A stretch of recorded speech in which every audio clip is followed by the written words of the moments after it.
I would like you to watch this video. And why are you here today? I'm here because look at what's happening. Young Kenyans are demonstrating for their rights. They're demonstrating with flags and banners. I can't even see anymore. They're being tear gassed. They're being tear We shall not be intimidated. This is our nation. We have to be a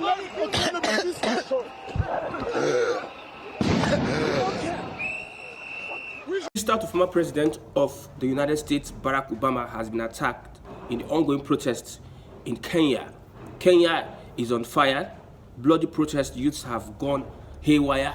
They are on the streets. They have occupied the parliament because of the increase in tax.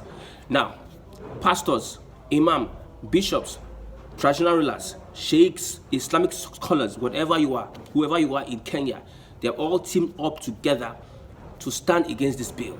They believe that taxpayers are bearing the pressure. Taxpayers are being taxed by the government, while the responsibility of the government is being neglected. The United States is using their leaders against them. That's what they believe. So this tax must be returned to status quo. People have died. People are willing to give up their lives to fight for their rights. And we know that Kenya has a similarity with what's happening in Nigeria today. If you stand up to speak the truth, you'll find out your fellow Nigerians are the ones that will attack you, whether it is physically, whether it's on Twitter, whether it's social media platforms. You see, they comment and they attack you for standing up to the truth. Religious leaders, an imam was advising protesters and told them that continue your protest. We are with you. Continue your protest. Without this protest, you will not get what you want. But we have religious leaders in Nigeria that are telling their members to pray.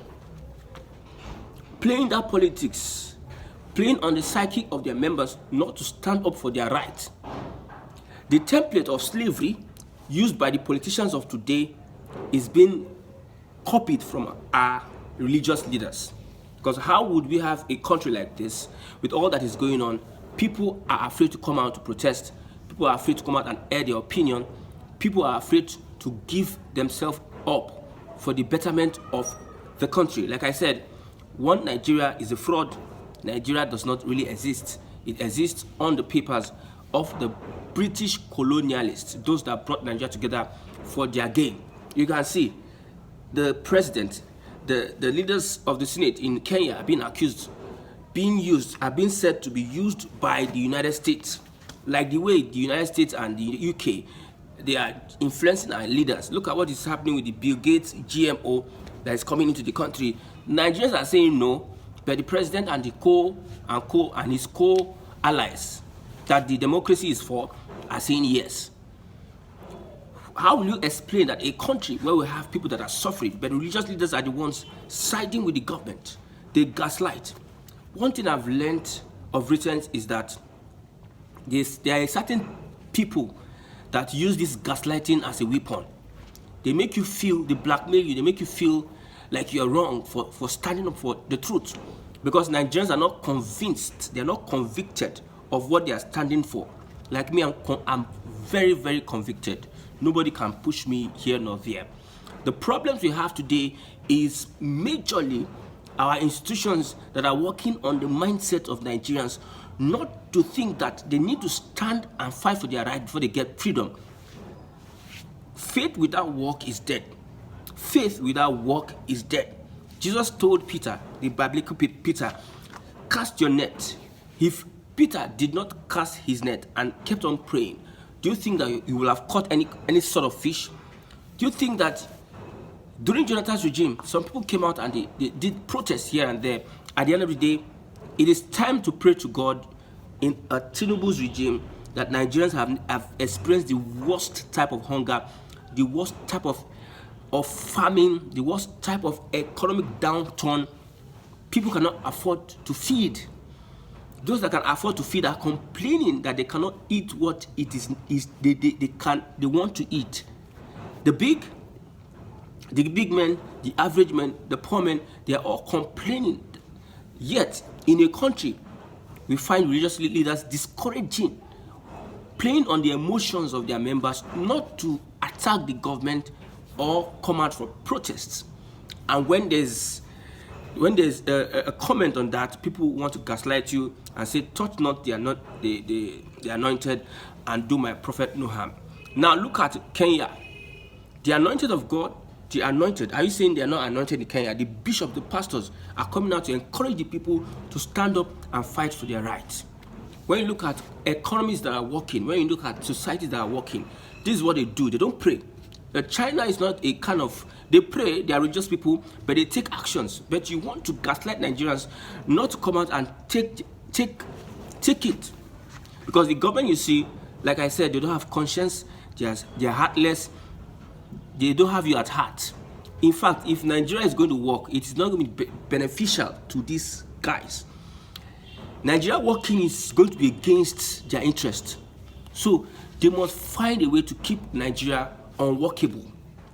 So if you are listening to these guys that are gaslighting you, playing on your imagination, you can see people are just there 40, 50 years, they can't get married, they can't live a meaningful life, they are in church. They are in church. During the days of the apostles, they went out to evangelize. They didn't stay and pray for souls to come into the kingdom of heaven. Jesus told them, go ye into the world. So they took action. If you want economic stability, you must take action. You must take action. This is what is happening in Kenya. Everybody is coming together. Their hands are on deck. Professionals, lawyers, engineers, all of them are together fighting for their rights. But in Nigeria, you see people, unfortunate people, are the ones that will speak against it. Some will even keep silent because during Jonathan, you saw them at Ojota, they were protesting. They said all sorts, even when it's not as worse as it is. They said, they took placards and everything. They said all sorts. Professors, pastors, activists, they were all there during Jonathan's regime. But now, it is Buhari. During Buhari, nothing. They were watching while Buhari was destroying the soul of Nigeria, looting Nigeria dry. No protest. No protest. And when you want to come out to protest, they gaslight you. Now it is the Emilokon regime. Nigerians have been cut off from the reality. Nigerians have been cut off from having... He said he was going to reduce the purchasing power of Nigerians. He has done it. Nigerians are living without hope. Without hope. We know that Jesus says in the Bible that the poor will always be amongst you. But the Bible says that when the wicked is on the throne, the people suffer. And remember, that poor in Nigeria is different from the poor in the United States. The poor in Nigeria is different from the poor in China. You can't compare what you mean by being poor in Nigeria to other developed countries. Their poverty might be that they just have basic, they don't have shelter. They can feed, they have things they can feed. But here, it is hunger that kills some people. It is inability to access health care that will kill them. That is what is... It is so unfortunate. Unfortunate for Nigerian politicians, pastors, and these are the real cause of the problem. That's why people are asking for a separate state. Let the problem be minute. The Odudu have their people. The Arewa have their people. The Biafra have their people. Then let's face our problems locally. Because under this regime, those that seem to put the government on its toes, those that seem to be critics, are labeled as a certain tribe. Those that are defending the government, majority of them are coming from a certain tribe. I told you their tactics. Their tactics. In fact, let me say the Southwest are the ones that are in charge of the civil societies in Nigeria. Those are the ones that can pull protests. But now a Southwesterner is on the seat. You find out that there's nobody that's going to pull or push whatever, anything. You see Bode George, PDP chieftain, that was going against Tinubu during the election, was speaking against. Bode George is a Southwesterner. He spoke against Tinubu during the election. After 1 year, you know what he told Nigerians? He said Nigerians should give Tinubu an extra 1 year. You can see the hypocrisy. You can see. You can see what is being played. A Donyo Kukwe that was in Labour Party as a chieftain, after praising the Peter Obi, he left Labour Party and came out and started defending the president, Bola Ahmed Tinubu, a Southwesterner, doing such a Southwesterner. Like I said, a certain tribe are the ones speaking against the government, critiquing the government. This tribe have been doing it for a very long time. Whoever government, whether it is their brother, whether it's not their brother, or they see something that is wrong, they call it out. And they are being tagged evil for calling out the government on basic things that they can give Nigeria. A certain tribe are the ones on social media defending the government, finding ways to defend the government, finding ways. Dubai is back. So the lie was told, Dubai, visa, they have done it. It became a lie. At the end of the day, they were finding ways to try to position their lie to become truth. They want to lie to you that Tinubu is working until that lie they are lying to you becomes true. That is the gimmick, that is the system they are playing. In Kenya, all religious leaders, both Christians, are we serving a different God or Jesus or Muhammad or Allah? They are serving the same Allah. But some decided to follow the right path while Judas decided to. You see, the Bible says on the last day there will be so many surprises. General overseers, for the fact you're a general overseer does not give you an automatic ticket to heaven. You can acquire all that you have on earth, but on the last day, you may not make heaven. They say the truth is much more valuable than the anointing or the call, or you are a called prophet, a called man of God. You speak and things come to pass. The truth is greater than you. If you're a man of God and you don't say or speak the truth, you are not part of him. You see, people have callings, people have gifts, they manifest it.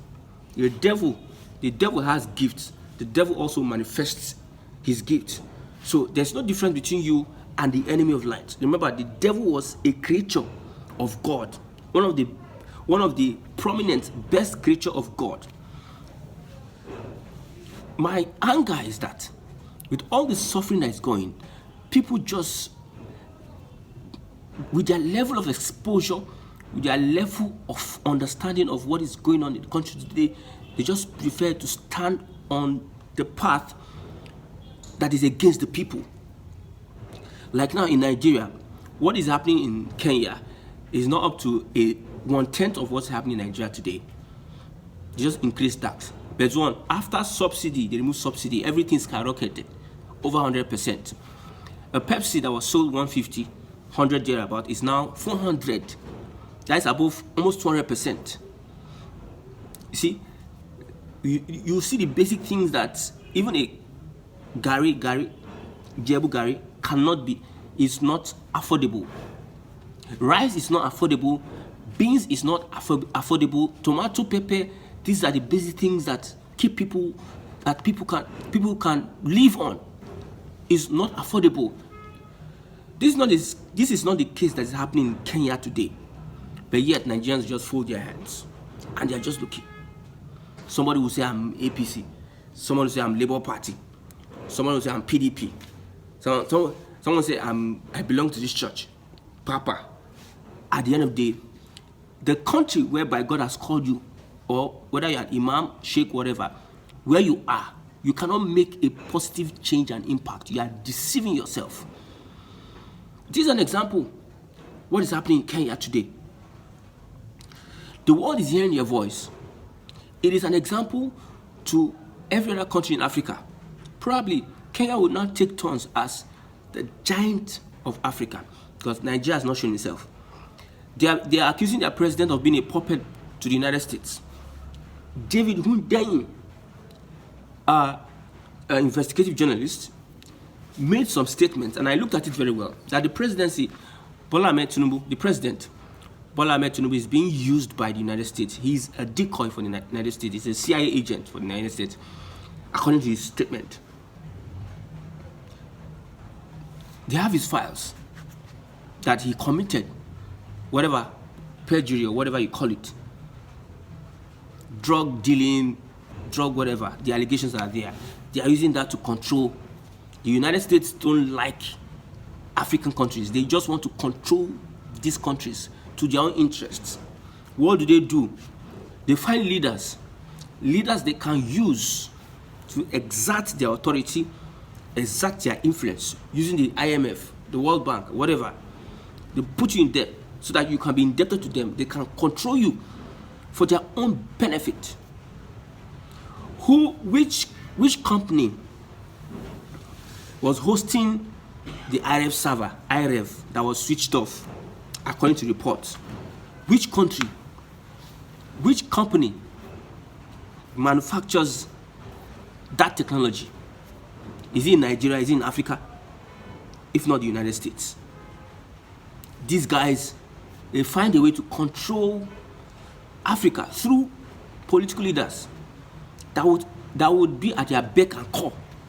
The report there is that he has a case in the United States. They are using these FBI files or whatever to control the president. That they are pastors, men of God that are traveled, they are educated in Nigeria. They see all these things and they turn the blind eye.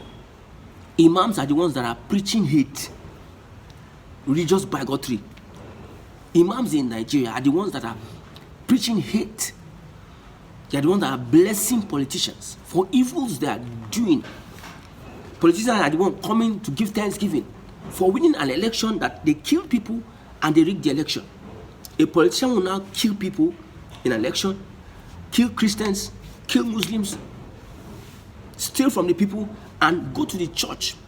A man of God with cassock or with, I don't understand, with your bishop title or whatever, with your steeds, a man of God will allow them to desecrate the house of God.